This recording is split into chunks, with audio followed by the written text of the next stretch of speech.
Hi, this is Miss Emily from the Mason County District Library, and you are just wrapping up your March is Reading Month. I am so proud of you for all the reading you have done. Even if you've only done just a little more than you usually do, it is a wonderful accomplishment. Reading makes such a big difference to people's lives. Reading opens doors that you couldn't get through before. Reading gives you empathy, which is a fancy word to say it helps you understand other people's feelings. Reading helps you to learn new things and to get ahead in life, and that's what we want for you. The library is open to everyone so that you can come in and find out new information that you need and become a better citizen and a better reader and a better person. And we want to encourage you to do that. All of our staff here at the Ludington and Scottville libraries love to see you come in, love to see all of your requests coming in for books, and we are really proud of how well you've done this month. Good job! So, let me tell you a little bit about what we're doing today. We've got the summer reading events. If you come to the library and grab one of these bookmarks, the back side has some of our events, and I know lots of you have been here before for things like Summerween, or Tie-Dye Day, or the Magician, or the reptile shows, or the planetarium. All of those are things that are coming back this year, and I want to make sure that you understand you can come to those things for free at the Ludington and Scottville libraries just because you live in Mason County. Now, do you get to bring friends who are not from around here? Yes, you do. People who don't live around here can come to the Ludington and Scottville libraries because libraries are for everyone. And we are so glad that we can do that for you. Now, Mrs. Hamilton told me that you have been talking about outer space for your summer or for your March reading month. And so I have a special story for you today. It is called The Three Little Aliens and the Big Bad Robot. And this is written and illustrated by Margaret McNamara and Mark Fearing. We have a couple of books that are illustrated by Mark Fearing, and I think probably, I won't be able to think of their titles, but probably you've read some of them. I want to say that this book reminds me of something else that has three in it. The Three Little Pigs and the Big Bad Wolf, right? So we'll see how this book is the same and different as we go through. Let's take a look. Oh my goodness, look at that. It's the whole universe with all the planets. Where's Earth? There's Earth right there. The Three Little Aliens and the Big Bad Robot. Ooh, this looks like a funny one. They are going to get eaten.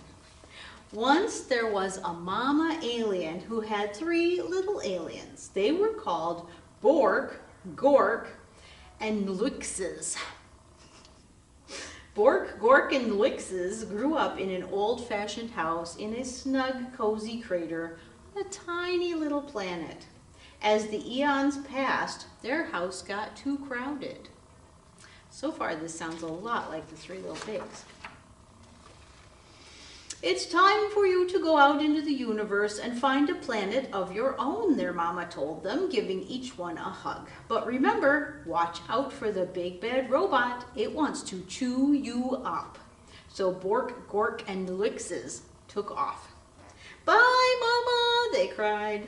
Bye, kids, she shouted back. Always stick together, she added. Then she sniffed a little bit. And call me every once in a while. Well, that does sound funny. The three little aliens traveled far and fast. There's a cute planet, said Bork. Too hot, said Luixes. What about that one, asked Gork. Too crowded, replied Luixes. I think that's Earth. I think that's us. They darted around a meteor. Are we there yet, asked Bork. Just past the next bend, a big planet swirling with dust loomed into view. Bork spotted a shiny space rover zipping around its mountains and plains. Awesome, she said. I'm going to live in that. Ma said to stick together, said Nuixes, but Bork had already zipped too far away to hear. Uh-oh. They're not sticking together. Nuixes and Gork traveled on. Nuixes didn't like the looks of the next planet either. Nowhere to breathe, he gasped. Picky, picky, said Gork. Then, just ahead, he spied a giant planet with huge golden rings around it. He jumped on a passing satellite and caught a ride on a ring. Whee! He cried. This is what I call home. We can't live on a ring that goes around in circles, yelled Nuixes. We'll get dizzy. But Gork wasn't paying any attention. Now, Nuixes was all alone. He traveled deeper and deeper into space until he spotted a massive blue planet far out in the galaxy. It had 13 moons and refreshing breezes.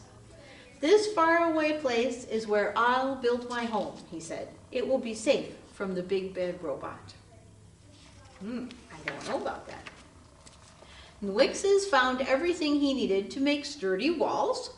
He gathered stardust to keep his home bright and found solar panels to keep it warm. Then he grabbed a tall, shiny telescope. This'll do for a chimney, he said, though no one heard him.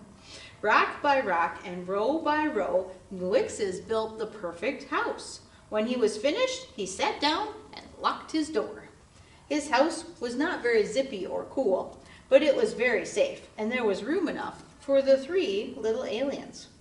I hope they come to visit soon, said Nuixes. Yeah, look at that. Now, whose house in the 3 Little Pigs does that remind you of? It reminds me of the 3rd pig, the house made of bricks. Then, one galactic dawn, there was a rumbling in the universe. Creep, boink, beep, beep, beep, dork, beep. It was the big bad robot. Oh, he looks very angry. Oh, and he's very big.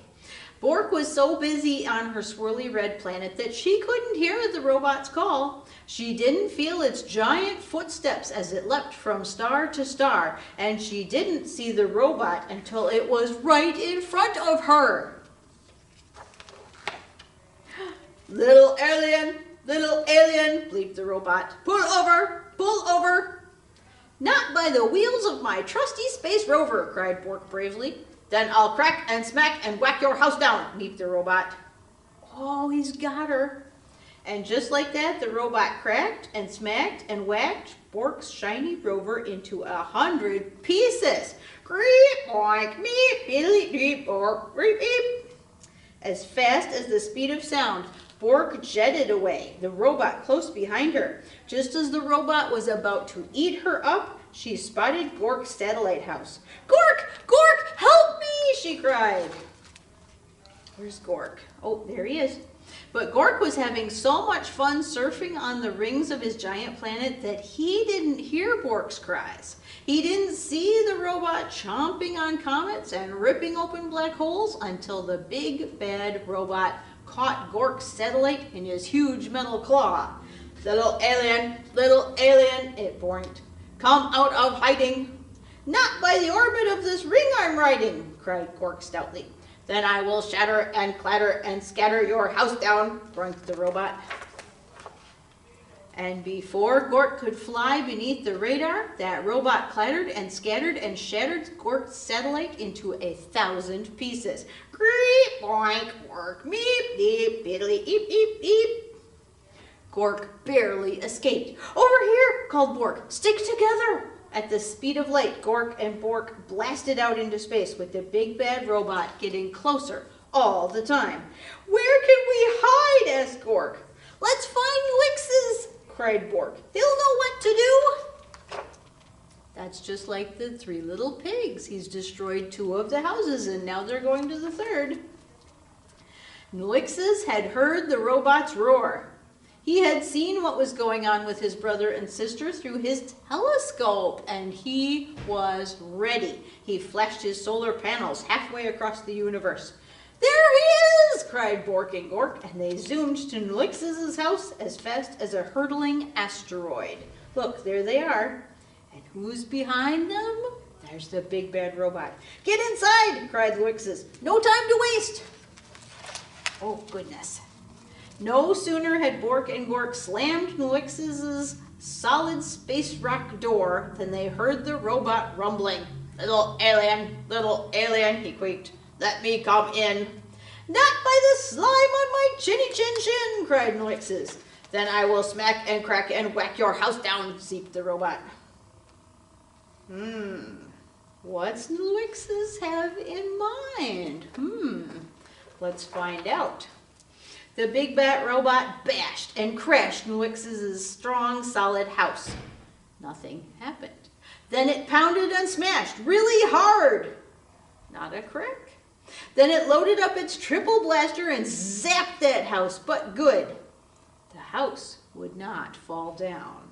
So the robot forced its way into the little alien's house, right down the chimney. Greep, rat, deep.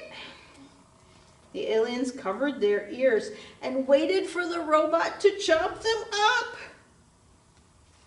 Is it going to happen? Let's find out.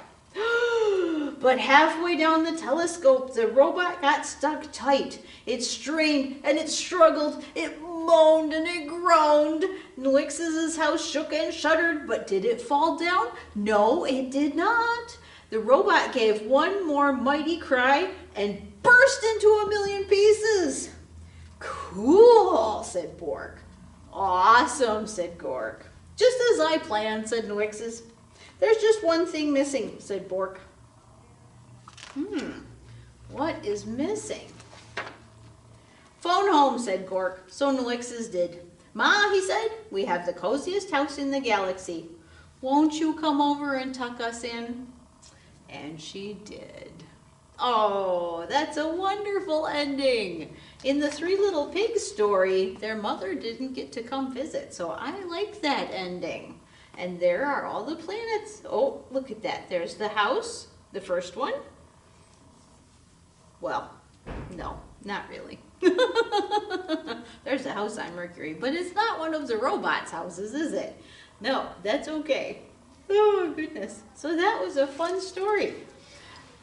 The three little aliens, just like the Three Little Pigs, found three very different houses. They found three ways of fighting off the big bad robot. They found three different ideas of how to deal with somebody who's big and pushy and mean. And they ended up saving the day at the end. Mostly by sticking together, I think. But that's okay. Oh, well, thank you so much for listening to the story. I am so glad that you've had me there as part of Reading Month, and I hope that you will have a wonderful spring break. We'll see you at the library next week.